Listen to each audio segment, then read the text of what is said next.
This is how the Ancient M Audio trigger finger became my favorite MIDI controller of all time.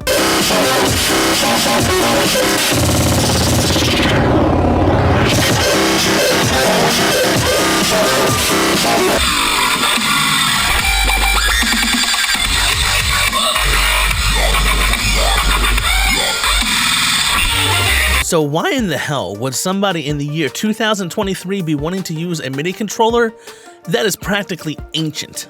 I mean, this thing is so old, I literally had to do multiple Google searches to find the date when this thing was released, and only found it on the Wikipedia page and had to search through every product they ever put out. This thing was literally made the year YouTube was made. Well, you see, the reason I need a controller like this is kind of weird and unique. My music project, I make pop, I make rap, but I also make EDM and dubstep music, which are songs that have drops in them. Fuck yeah!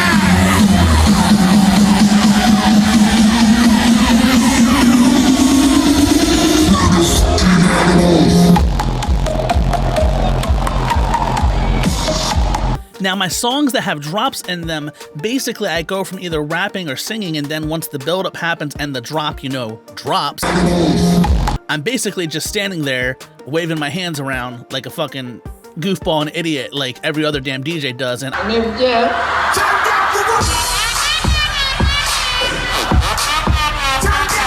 I decided one day I was sick and tired of that shit because it looks dumb. Like, I don't mean to sound like a hater, and if that's what you want to do, you do you. I'm in no position to tell you what to do, but for me, hands on the controller, then they're up for 30 seconds, then you mix for 30 seconds, then they're up for 30 seconds clapping, then you're mixing again, and then you're up and you're fist pumping. It's just so damn repetitive. And I just needed something to keep me preoccupied because the way I perform is so energetic on the stage that when I go from running around like crazy and then a really cool, crazy part of the song happens, the drop, and I'm just standing there, like it changes like the feel of the live environment completely, and I had to come up with a solution for that. And the only real solution that I could think of would be to remix the drop parts of my songs live. And that left me with the dilemma of which controller am I going to use to perform those parts live. Thus started the long journey of figuring out exactly what piece of gear I was going to choose to be my primary EDM controller, you could say. I went to friends' houses and tried their gear. I went to multiple guitar centers and looked at the used gear, the new gear, the stuff they had on display, and really nothing was kind of sticking out to me. Nothing felt right when I was touching it with my hands. Either the controllers were way too big and bulky and I knew it would be unreasonable for me to have to carry everywhere and on the stage, or the controller had way too many buttons and required me to map way too many different parameters just to get a basic kind of thing going. And I knew using the controller would make the EDM music a bit more live because I am remixing it live, which means human error and mistakes would happen. And with the controller with so many buttons, it's a lot of chances for hand slips and accidental touches. On some real shit, some fucking retarded girl just poured all of her fucking vodka on my computer and broke it. So I really thank you, whoever the fucking retarded ass stupid bitch that fucking did that. Thank you for breaking my fucking computer. And especially with me using the controller during the drop part of the song, because that's the most energetic and exciting part of the song. That for me, it's just like the worst place you could mess up at. So after all of that research and all of that bullshit of me trying to figure out what would be the best MIDI controller, I remembered one thing. I remembered that Skrillex used to perform with this controller, and I didn't know what it was called at the time. I just remembered it was that weird little gray controller. So I did some research. M Audio trigger finger. Okay, cool.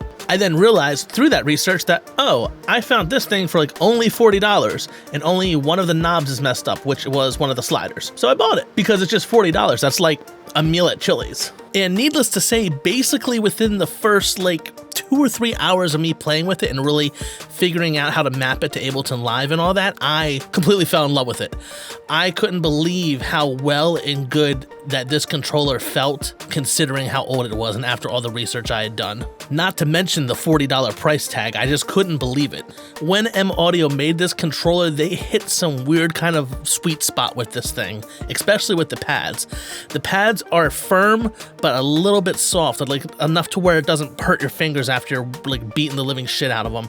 And the knobs, they feel really, really good in your hand, a lot better than most other MIDI controller knobs. The thing that I like the most about the knobs is they have this white line on them, and that white line sticks out just a little bit around the circumference of the knob, and it kind of allows you when turning it to kind of have a bit of like a more accurate like tuning or muscle memory of exactly where you're like pointing the knob at. It's not just kind of like a random guess and stop. And the biggest thing I like about the trigger finger is that it's completely programmable in Ableton Live, and I use Ableton Live. It also even has a preset setting inside where you can scan through a list of controllers that are already pre-programmed to work with Ableton Live, and it's right in there. It's even there in some of the older versions as well. I think it goes back as far as like Live 7 or 8. But even if you don't want the preset configuration, in Ableton you can map every single knob and every single pad and every single fader to do whatever you want on that controller, and it's fucking awesome. Also, random side note, it's USB powered, which means you don't have to bring another cable to power the MIDI controller with you, and it's just less shit for you to carry if you're on the road, which is awesome. Now, speaking about being on the road, let's talk about build quality with this thing. Now, I will say right from the jump, I am not a fan of plastic instruments. MIDI controllers, keyboards, I do not like how plastic instruments feel.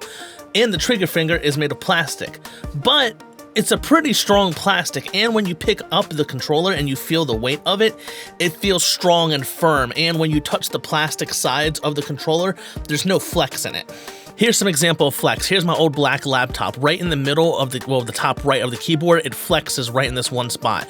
And then here on my printer, which has plastic flex like crazy, you can really see how it bends whenever I put even just a little bit of pressure there up on the lid and down here on the bottom.